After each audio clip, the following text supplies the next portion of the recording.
అధికారులతో చేసిన సంగతి మనం ప్రతిరోజు పేపర్లో చూస్తున్నాం, టీవీలో చూస్తున్నాం.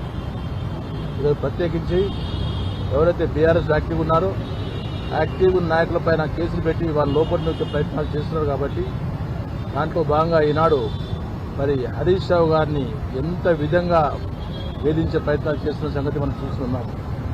మరి ఇక్కడ చక్రధర్ గౌడ్ కానీ చక్రధర్ గౌడ్ ఏదో మరి హరీష్ రావు గారి పైన ఇచ్చిన కంప్లైంట్ గురించి మరి ఆ కంప్లైంట్ పెట్టేసేసి హరీష్ రావు గారిని సతాయించాలనే ఉద్దేశంతో ఈనాడు పోలీసు వాళ్ళు చాలా ప్రయత్నాలు చేసిన తెలియజేస్తూ ఇలాంటి కార్యక్రమాలు చేస్తే బీఆర్ఎస్ పార్టీ ఎప్పుడు చూస్తూ ఊరుకోదన్న విషయాన్ని మేము తెలియజేస్తున్నాము.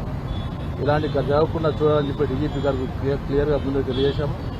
చూసినా కానీ ఎవరైతే యాక్టివ్ ఉన్న వ్యక్తి పైన అక్కడ లోకల్ కాంగ్రెస్ పార్టీ లీడర్సే కాకుండా బీఆర్ఎస్లో ఉన్న వ్యక్తులను కొంతమంది దగ్గర పెట్టుకుని వాళ్ళపైన కూడా కేసు పెట్టి ఏర్పాటు చేసిన సంగతి చూస్తున్నాం. కాబట్టి ఇలాంటి జరిగితే బీఆర్ఎస్ పార్టీ ఎక్కడ హైదరాబాదే కాదు త్రూఅవుట్ తెలంగాణ ప్రాంతంలో ఎక్కడ ఊరుకునే పరిస్థితే లేని చెప్పే విషయాలు డీజీపీ గారు తెలియజేశారు. అంతే చెప్పాలి శ్రవణాన్ని చెప్తాను.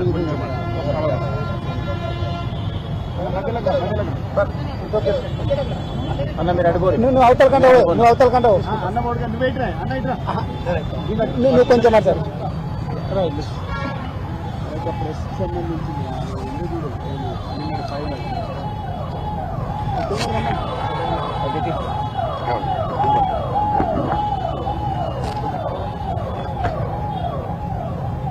మీడియా మిత్రులకు నమస్కారం.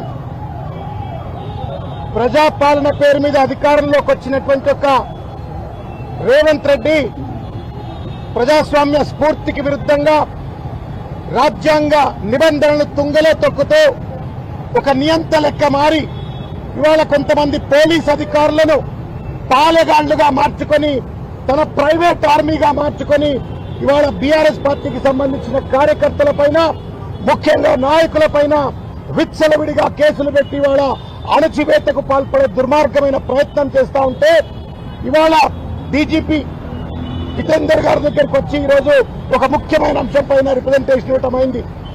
మిత్రులారా, తెలంగాణ సమాజం అంతా కూడా తెలుసుకోవాల్సిన ఒక ముఖ్యమైన అంశం ఇవాళ 7 సంవత్సరాలు శాసనసభ్యుడిగా పనిచేసి వివిధ శాఖలకు మంత్రిగా పనిచేసి మనసున్న మనిషిగా ఆపదలో ఉన్న వాళ్లకు అందుబాటులో ఉండేటువంటి ఒక నాయకుడిగా పేరున్నటువంటి ఒక హరీష్ రావు గారి పైన టెలిఫోన్ ట్యాపింగ్ చేస్తున్నాడు అని చెప్పని ఒక ఊరు పేరు లేనటువంటి ఒక habitual offender number of criminal cases ఉన్నటువంటి ఒక వ్యక్తి ఇచ్చిన కంప్లైంట్ ఆధారంగా రేవంత్ రెడ్డి ఆ కంప్లైంట్ ను శిఖండి లెక్క వాడుకొని వాళ్ళ హరీష్ రావు గారిని ఫోన్ ట్యాపింగ్ కేసులో జైల్లో పెట్టాలని చెప్పని ఒక కుట్రపూరితమైన ప్రయత్నం చేస్తా ఉండు.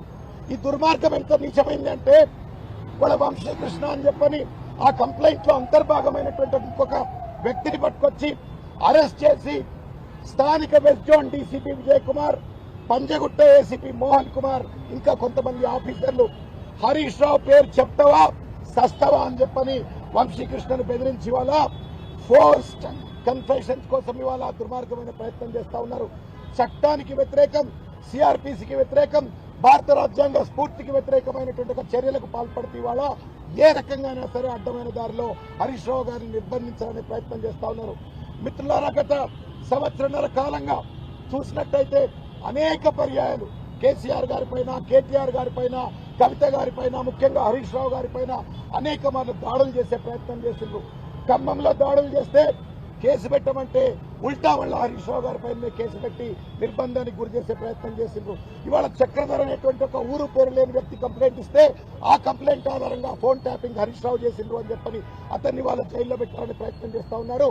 సాక్షులను బెదిరించి అదిరించి చట్టాన్ని గుప్పెట్లో పెట్టుకుని రేవంత్ రెడ్డి చేతిలో కీలు బొమ్మలుగా మారిన కొంతమంది పోలీస్ అధికారులు ఇవాళ దుర్మార్గమైన రీతిలో వ్యవహరిస్తా ఉన్నారు.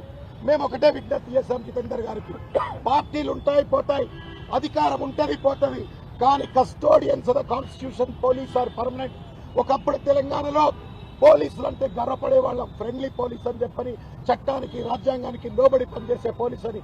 కానీ ఇవాళ రేవంత్ రెడ్డికి ఇవాళ ప్రైవేట్ ఆర్మీ లెక్క పనిచేస్తున్న పరిస్థితి చూస్తా ఉన్నాం. రేవంత్ రెడ్డి చెప్పు చేతుల్లో పనిచేస్తూ ఇవాళ ప్రతిపక్ష పార్టీ నాయకుల గొంతులు నొక్కే ప్రయత్నం చేస్తా ఉన్నారు. సామాజిక మాధ్యమకారుల పైన ప్రతిపక్ష పార్టీ నాయకులపైన, ముఖ్యంగా కేటీఆర్, హరీష్ రావు గారు లాంటి వాళ్ళపైన కేసులు పెట్టి వాళ్ళ అణచివేత ప్రయత్నం చేస్తా ఉన్నారు. రేవంత్ రెడ్డి ఒకటే విషయం గుర్తుపెట్టుకోవాలా, ఎంతెంత అయితే అణచివేతకు పాల్పడతాడో అంతకు ఉవ్వెత్తున ఇవాళ బీఆర్ఎస్ పార్టీ ఎగిసిపడుతుంది. హరీష్ రావు గారి పైన కానీ, కేటీఆర్ గారి పైన కానీ ఇటువంటి కీలక నాయకుల పైన చేయి వేసే ప్రయత్నం చేస్తే, తప్పుడు కేసులు వేసే ప్రయత్నం చేస్తే ప్రజల ఆగ్రహావేశాలకు కొట్టుకపోక మానవు అని చెప్పని ఇవాళ రేవంత్ రెడ్డి గుర్తుపెట్టుకోవాలని చెప్పని కోరుతా ఉన్నాము.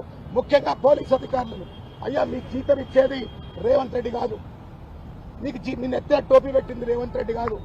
రేపు పొద్దుగాల మీరు ఇట్లే వ్యవహరిస్తే మేము డిఓపీటీకి పోతాం, డిపార్ట్మెంట్ ఆఫ్ పర్సనల్ ట్రైనింగ్ పోతాం, నేషనల్ హ్యూమన్ రైట్స్ కమిషన్ దగ్గర పోతాం. ఉన్న టోపీలు మీ బెల్టులు కూడా ఊడిపోతాయి ఇట్లే కనుక వ్యవహరించినట్టయితే.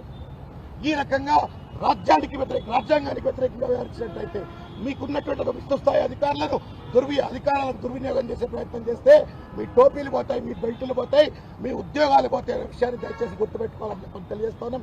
చూస్తా ఉన్నాం పక్క రాష్ట్రాల్లో ఎవరైతే అధికారులు విచ్చలవిడిగా వ్యవహరిస్తే వాళ్ళు ఇవాళ ఉద్యోగాలు కోల్పోయి బయట ఉన్న పరిస్థితి చూస్తా ఉన్నారు.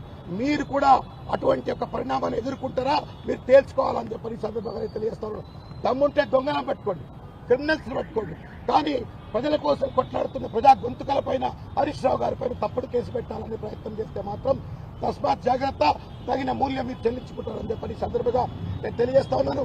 హైకోర్టు ఈ కేసులో స్పష్టంగా చెప్పింది, ఇది తప్పుడు కేసు, ఈ మొత్తం కూడా ఒక తప్పుడు కేసు, దీని మొత్తం ఇన్వెస్టిగేషన్ ఆపేయాలని చెప్పిన తర్వాత కూడా పోలీసులు రేవంత్ రెడ్డికి తొత్తులు లెక్క వ్యవహరిస్తూ యొక్క వైఖరికి పాల్పడటం నేరం. డీజీపీ గారు సానుకూలంగా స్పందించినారు. విజయ్ కుమార్ గారి పైన, మోహన్ కుమార్ పైన, మిగతా అధికారుల పైన సత్వరంగా చర్యలు చేపడతామని చెప్పని కూడా వాగ్దానం చేయటమైంది. మేము చట్టాన్ని నమ్ముతా ఉన్నాం, రాజ్యాంగాన్ని నమ్ముతా ఉన్నాం.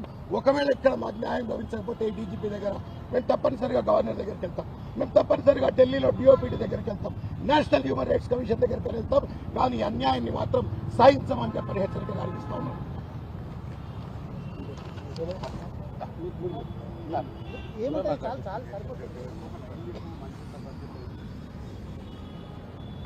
అది ఇక్కడ ఇయ్యానా?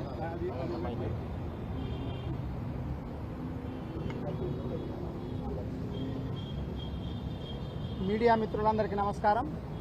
ఇందాక ఎమ్మెల్యే ముఠా గోపాల్ అన్న, అట్లాగే స్పోక్స్ పర్సన్ శ్రవణ్ అన్న చాలా విషయాలు చెప్పడం జరిగింది.